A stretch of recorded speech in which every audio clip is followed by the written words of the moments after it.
Okay, we're back. So I've just put some of the wash into my palette here. I prefer doing that rather than dipping the brush into the bottle. Kind of a personal preference, but also it means that if there is any kind of weird lacquers or paints or glues or anything on this brush, it doesn't contaminate the entire bottle, just the bit that I've got here. You can actually apply this stuff with an airbrush or with a brush. It actually doesn't make that much difference. It's just speed, really. Sometimes I prefer to apply it with a brush because I feel like I can get into the details a bit more, and that's just how I'm going to show you on these guys here, these Bear APCs. So let's get cracking. Let me just focus in on this guy. That's better. And show you how this stuff works. So you can be really liberal with this, really generous. That's how I'm going to do it. Be pretty generous with it. Just go all the way over.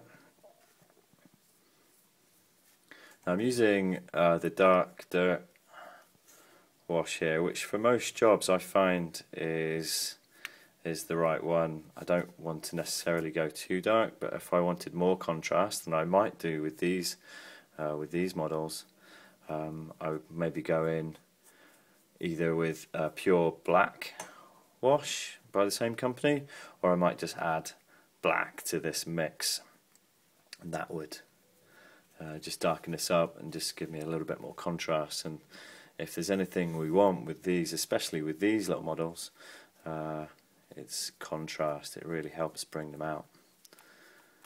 I actually think with models in general, contrast is a good thing. I really feel quite strongly that realism should play second fiddle to just the attractiveness of the model, and for me, to get a really attractive result, let's get in the wheels here, then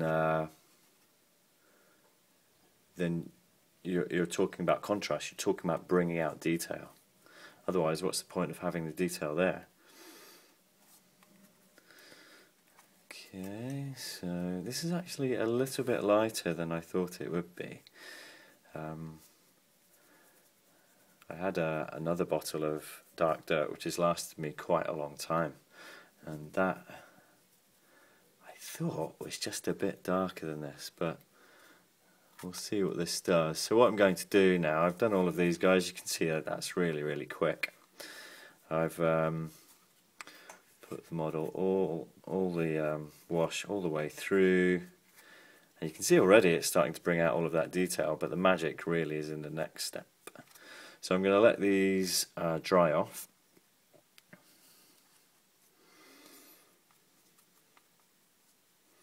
And that it usually takes about 40 minutes, I think, because I've gone pretty generous with a couple of these. It's going to take a little bit longer, but I'll come back in a moment with the magic of editing, and they'll be dry, and I'll show you what we do next. Okay, see you shortly. Hi, yeah, so we're back. The Flory wash has dried on these three Bear APCs. While that's been happening, I've been doing the rest of the models as well. So I've done a good few just while that was drying off. I guess drying time was half an hour, 40 minutes, something like that. Just check these over, make sure there's no puddles still waiting to dry. Okay, so no, they look pretty good. So what I want to do next is take the wash off where I don't want it, and so that's the raised areas. I want it to stay in the nooks and crannies and crevices and whatnot to create that nice contrast that we're looking for. But I want to get rid of it off of the top surfaces, and this is how we do that. So I've just got some water off to the side here. I've got these cotton buds. I just get these down at the local pound shop, so you get hundreds and hundreds just for £1, and so they've come in really handy for this kind of thing. So I'm just going to dip this into some water like so. So that's nice and wet. I might just take a little bit of water off. Actually, usually I just rub it against my hand. I don't want too much water flooding the model because I just want it damp enough just to take it off of the surface, not for it to run into the nooks itself. So let's have a look. So I'm just going to gently rub away, and straight away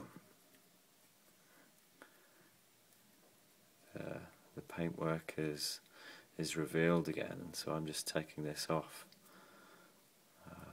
the top surface.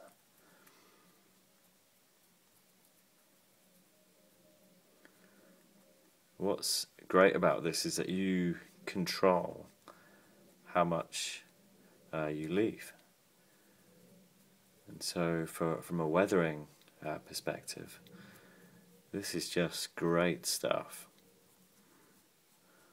I love the fact that it's water soluble and it's safe, non-toxic, and it just gives these superb results.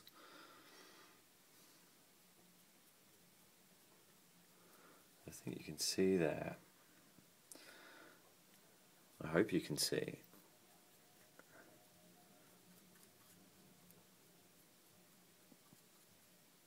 This is just doing a superb job. The more that I take off, the more detail gets revealed, and we're left with just a really nice finish. It's not maybe quite as contrasty as I would like it. I might go back again and do this one with a darker wash, but still, just with very minimal effort, we're getting a great finish. Great finish on this. So I'll just do these last two. I think you get the idea, but I'll just do these last two, and just so how you can see how this works. So I've just dipped this end in water again. I'm just rubbing off the excess on the back of my hand.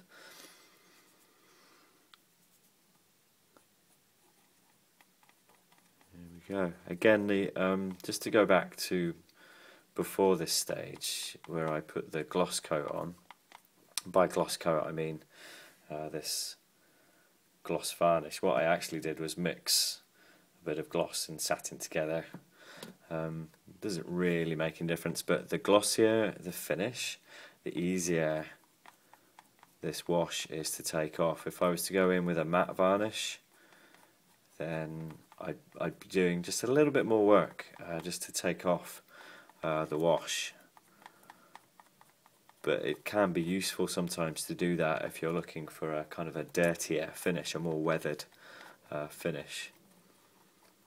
I certainly wouldn't do this without any kind of varnish, because you do stand the risk, if you're a bit over enthusiastic, you stand the risk of rubbing off the paint, which isn't ideal.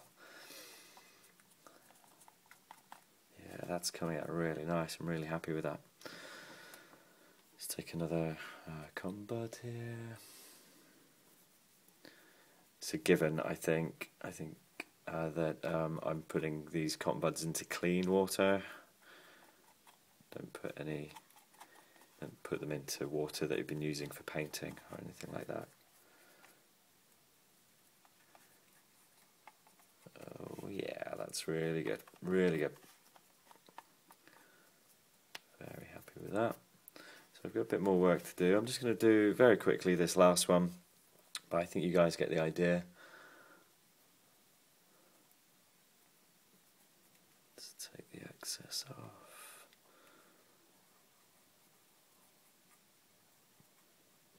So I suppose downsides are that it's a little bit labour intensive. I actually quite enjoy this step though. I quite enjoy the reveal. I quite enjoy the taking off the muck and seeing the finish kind of come to life in front of me. It's maybe I'm a bit weird, I don't know. But yeah, that's definitely, it's not so much a downside, but after you've done a few of these, it can start to get a bit tedious, a little bit labour intensive. But as I say, the finish, I think, makes it all worthwhile. So there you have it. So that's my models, just with the Flory wash. Got a bit more work to do, so I'm sure I'll be back, posting a couple more videos soon with almost the finishing steps. So I've just got potentially a little bit of colour to add, and certainly some details, like for example the tyres on these Bear APCs. But yeah, going well. So thanks very much. I hope you enjoyed that. I hope that was useful, and we'll see you in the next video.